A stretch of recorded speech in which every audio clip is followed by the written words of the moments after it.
Our next speaker will be Livio Bencik, Head of AI at Mindsmiths. And his topic for today will be Generate Insights, Not Excuses, How Your Data is Slowing You Down. Livio is an AI engineer focused on building and democratizing trustworthy AI with 6 years of experience in machine learning, data science, and software engineering. He is currently head of AI at Mindsmiths. His main responsibility include leading and coordinating the development of the Mindsmiths platform, a technology used for creating autonomous support systems. In his talk, we will explore how generating new relevant data through experiments can be a more effective way of gaining insights compared to endlessly twisting and turning historical data. Livio, can you come on the stage?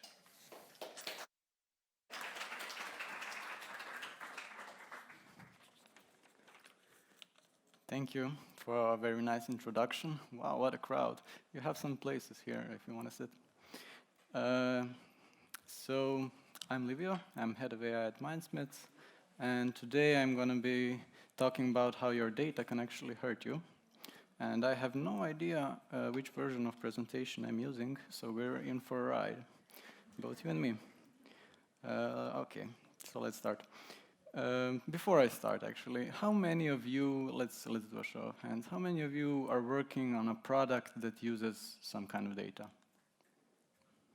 Okay, pretty much everyone. And how many of you are collecting that data? Okay, this is gonna be fun. So a few years ago, I was researching how to do data in microservices well, and I came upon this term that's called event sourcing. Now, don't worry if you've never heard about it, it's actually very simple. So let's say you have a user, and that user is putting items in his shopping cart. So he puts item 1, he puts item 2, and then decides to remove item 1, and so on. And in a traditional system, what you would save is the end state. So the user has item 2 in his shopping cart. In an event sourcing system, you would actually store this entire stream of events that led to this end result. And I was thinking, this is awesome. And I came to my CEO, Mislav, and I told him, like, we need this. This is crazy. You can do amazing stuff with it. For example, if the user added some kind of an item and later removed it, doesn't it mean that he probably does want that item, but he currently doesn't have the money to pay for it, he changed his mind or whatever, but he still wants it, and we can recommend the same item a month or 2 later, and maybe he'll buy it then. And Mislav thought about it for a second, and he said, no. What we need to do is the exact opposite. Let's stop collecting any data that we're not using. And I was like, Mislav, are you feeling well?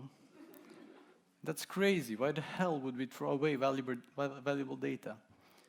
And so he said, do you remember the PCOS project? Now, a little bit of a backstory.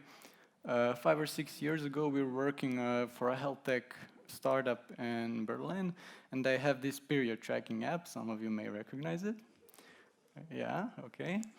And basically they said, look, we track these periods, we track their symptoms and whatnot. We have this huge gold mine of data. But look, our data scientists, they're just not really good and they can't get it out of it. Can you help us? We said, sure, send it to us. And for a week or 2, we threw everything we had at this data and came to them with results. And we said, look, we have one good news and one bad news. The good news is you have great data scientists. The bad news is you're lying to yourselves. You don't have a gold mine. Your data is a pile of trash. Now, chief decision scientist at Google, sounds made up, I know, but she's real, said it well. Okay, I don't have it here, but she said something like this. The universe doesn't owe you solid conclusions just because you got a hold of some numbers. And I totally agree with that. So the problem here was relevant data. They didn't have any relevant data for the thing they wanted to achieve. And this is an important term, remember, it will get back to you later. But for now, let's drill deeper. I'm going to tell you two stories. In the first story, imagine you're a data scientist, and this is how we look like when we're working. And you're working on a predictive model. Let's say you're trying to predict the purchase probability of a customer visiting your website where you're offering your service or product or whatever. So what do? You check which data you have available, you come up with some features, you design your data set. Then you run around the office looking for the data sources, downloading them manually, loading them up into pandas, trying to merge them in a big, nice data frame that you can then slice whichever way you want. And you get an error. Of course, this fails because there's too much missing data, you're missing IDs, whatever. So you start cleaning this data up a bit, right? So a few weeks later, maybe even months, you finally have a clean, usable data set. And at this point, your manager or whoever is probably asking you, hey, what's up with this? Like, it's been a while, can you hurry it up? So there's pressure building, but you say, yeah, just finishing this merge there, clean there. And a few more weeks later, you have your first version of the model and some results. Then you come to your manager with these results. He looks at them and he says, seriously, I could have predicted this better right here, right now. Give me a pencil. And so more often than not, they're not happy with the results, and the project is probably canceled. Like 90% of all data projects, which I've learned today a few hours ago on a previous presentation. Thank you, CTO of NEOS, if you're here. So yeah, we've been through this process over and over again at Mindsmiths with each and every one of our clients, and we've been working with bank, telcos, retail, education, healthcare, so pretty much everything there is. And always the same problem, there's no clean data. They can't get to it, it's in a legacy system. The data officer says, absolutely not, this is not leaving our servers. Cloud, yeah, you're familiar with it. Okay, great. So, okay, let's go to the second story, and then we'll find what's really happening there. Let's say you're some kind of a decision maker. You can see one here in her natural habitat. And you have a brilliant idea.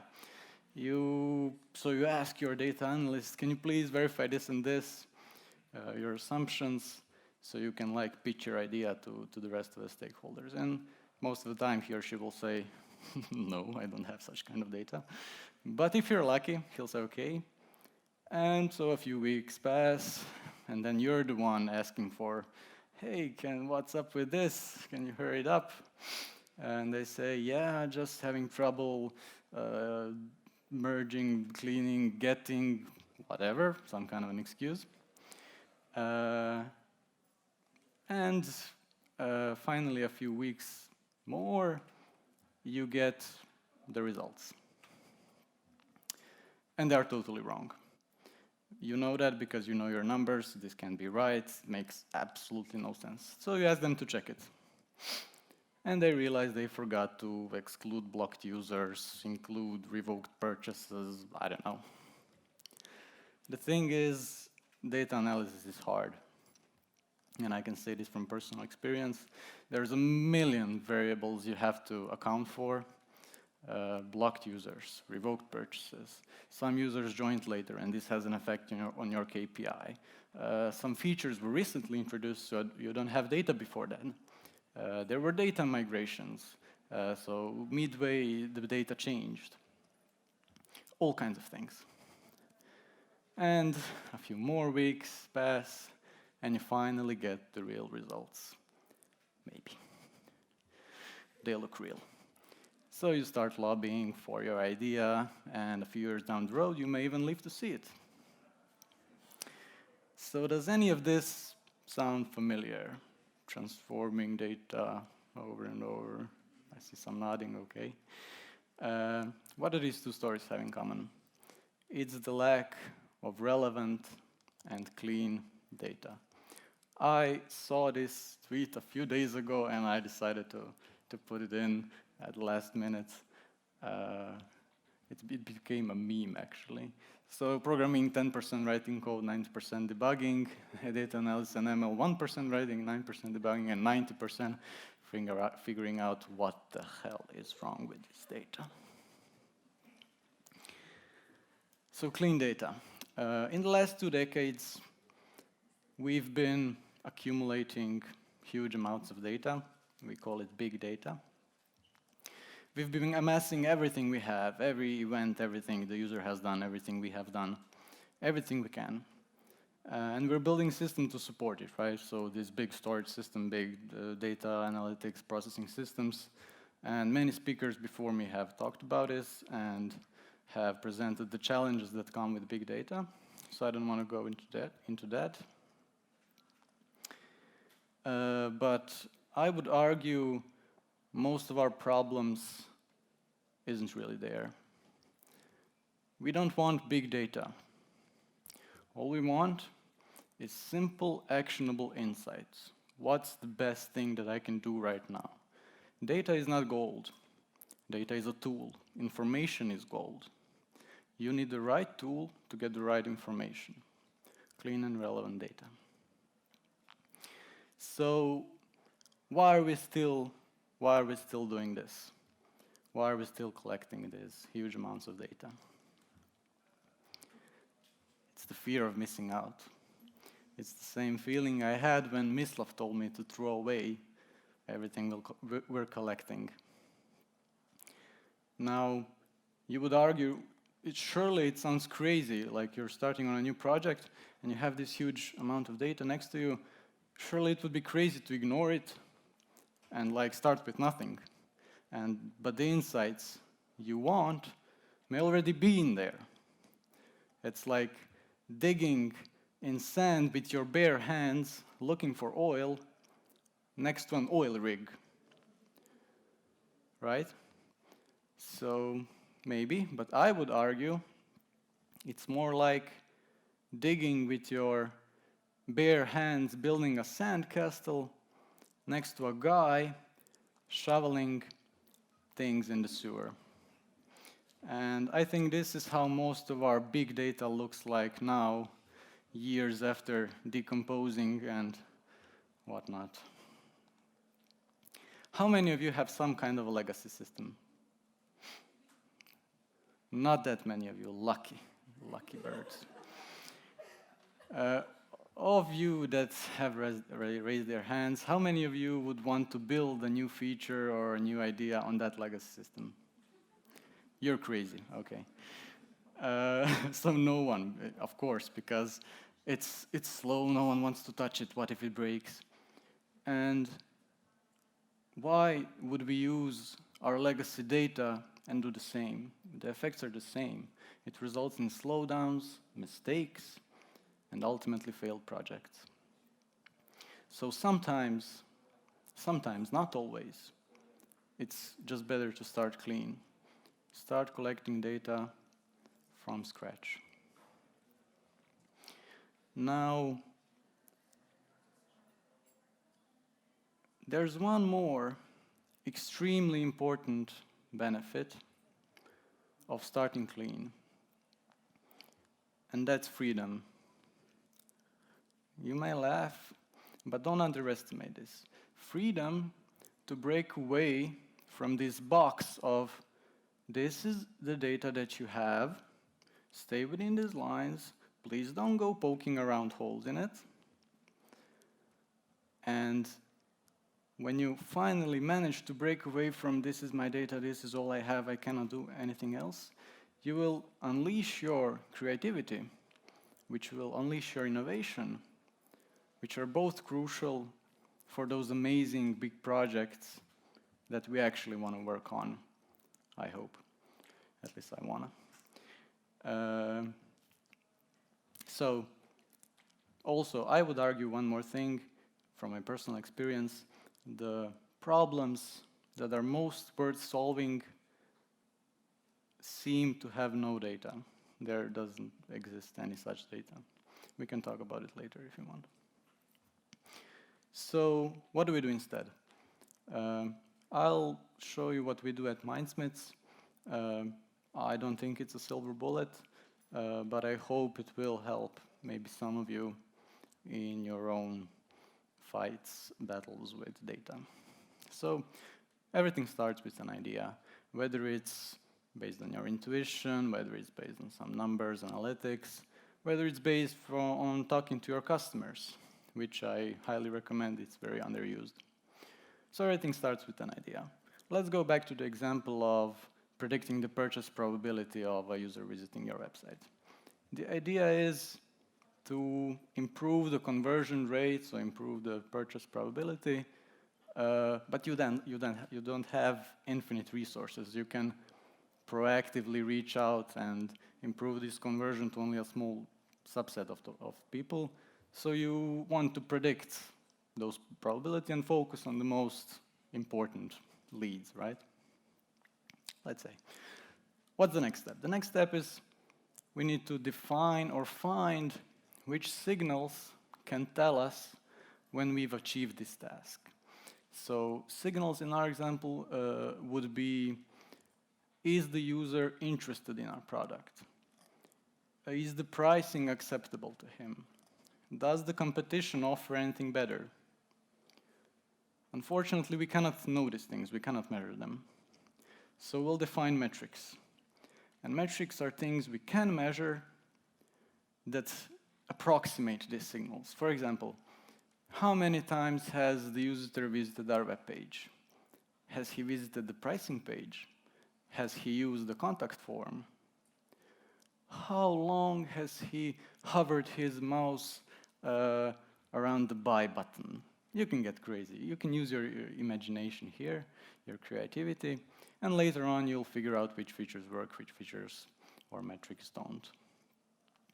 Now, great, all you have to do now is find an engineer and tell him, hey, please collect this, this, and this. And they'll probably tell you, okay, I'll just add this line of code here, say when this happens, say when this happens, no problem. Now you wait for a sizable data set that you can then train a model on. And this lasts a lot less than you would think. We've had usable models from just a few days of data, especially now with such a big pre-trained community of models on Hugging Face and similar hubs. Now, in other cases, you may want to immediately go with a prototype. You'll build a prototype based on some kind of a heuristic. You'll put it into production immediately. It'll bring value immediately. And this is a crucial step because, as you may have heard previously, 90% or even more projects never make it into production. So if you can create this prototype fast and get into production quickly, you have increased your chances of success dramatically. What we do at Mindsmiths is we often find the world's leading expert in the domain that we're solving, or the best one we can find anyway. And then we base our prototype on his or her knowledge. So for example, when we were doing the PCOS case, we found Dr. Shruti, sorry, Dr. Shruti, I was never so able to pronounce your name. And we built this Bayesian network based on her knowledge. Now, it's a simple prototype. It has a few nodes. But it was able to predict the probability that a woman has PCOS, so polycystic ovary syndrome, with a pretty high accuracy. And because it was based on the knowledge of the leading world expert, right? And we put this into production, like, it took less than a month. And from then on, it was collecting data that can be directly fed into this model. We don't have to clean it, we don't have to transform it. There's no months lost there. You just feed it back into the system. And then this model becomes better than the world's leading expert in diagnosing PCOS, which is what AI is all about, I hope. Okay, so we have this model. We're collecting this relevant data, clean data. Now all we have to do is close this loop. And this is the process we're using at Mindsmiths. So we go from experts to prototype to deployment, and then we close this loop and improve the model. Sometimes you may want to leave your model in the background until it reaches a certain threshold of accuracy. That's okay too. And then you deploy it or activate it. Now, when we were building our platform, we decided to go with this philosophy. Let's orient towards the future, not towards the past.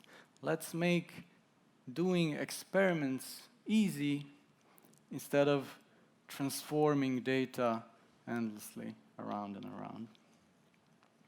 And it's been working pretty well for us. Now, okay, what if you're not interested in machine learning? What if you're interested in making concrete, data-driven, intelligent decisions? Let's illustrate this with an example. Let's say you have an app for buying clothes, and you have a brilliant idea. Let's offer discounts based on a person's age. So, for example, let's offer more discounts on hoodies to younger people. I don't know, I'm no fashion expert, obviously. Let's say that's a smart idea. So this time, instead of asking your data analyst, can you please verify if this would work or not, you build a prototype. You build a prototype of this new discount method, and you make two groups.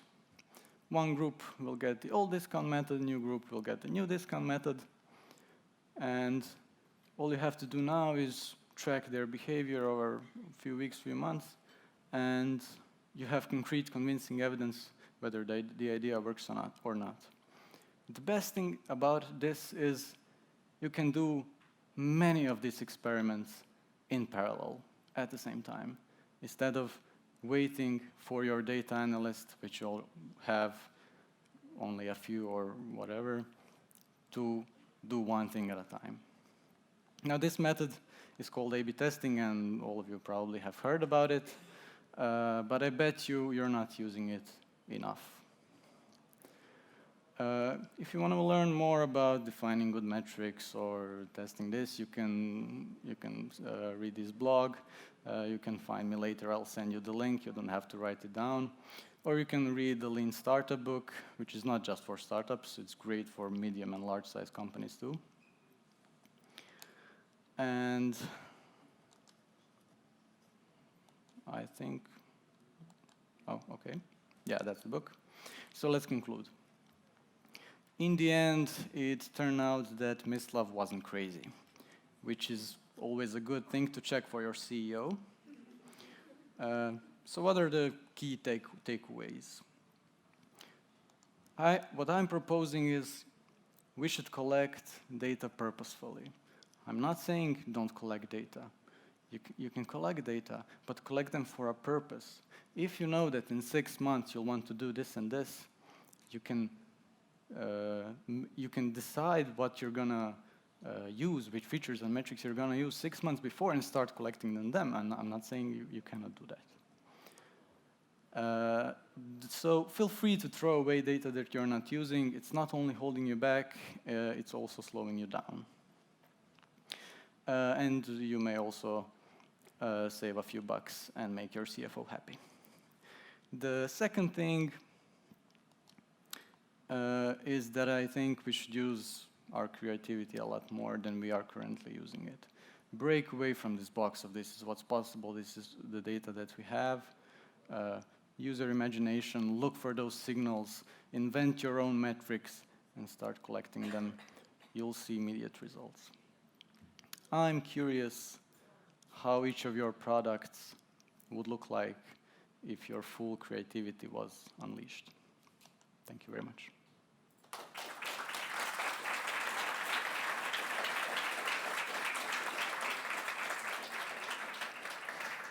Thank you for your amazing talk. Do we have time for questions? one question. Okay, Leanne. Thank you so much. Great presentation. Just a quick question. Whilst I super agree with everything around, collecting data intentfully, on the A/B testing piece, mass experimentation, there's a lot of issues right now with ethics around that, particularly pricing experimentation. The example specifically you gave was, tailored around bias in your data. It may have just been an offhand example, but I just wondered if you could give any advice to people in the audience around fair experimentation en masse. I know it's probably a topic in itself. It's definitely a topic in itself. Unfortunately, I'm no expert in AI ethics, as you've heard. And we have people that care about that. You're absolutely right. What we've seen here, these are just tools, and how we use them, it's up to us. I cannot be more concrete than that. It's all around regulation and your motivation behind everything. But you're absolutely correct. Everything here can be used for evil. I like to think of this approach as agile for data. So we're using agile to be more to do more iterations on how our products behave, but why not for how our data, our knowledge is growing? Is it a short question? Yes. Okay, we can. Hello, thank you. Great presentation. The question regarding relevant data, and kind of throw away the data you don't need right now. But how do we make the decision that, okay, this data I'm not using right now, and I'm going to stop tracking it, versus I might need it in 3 years. I just don't know it yet. How do you make that decision in a sense? Is it possible? Yes, it is. If in your mind you're saying, I might use this data, you probably won't. In most cases, you won't. If you know you want to do that, it's on your roadmap, it's on your plan, then you can collect it. Or if you need it right now, collect it. If you might, this leads to the exact same problem we've seen here. Thank you. Thank you. Thank you again. Here is a certificate of appreciation for you. Thank you. Now we will see us.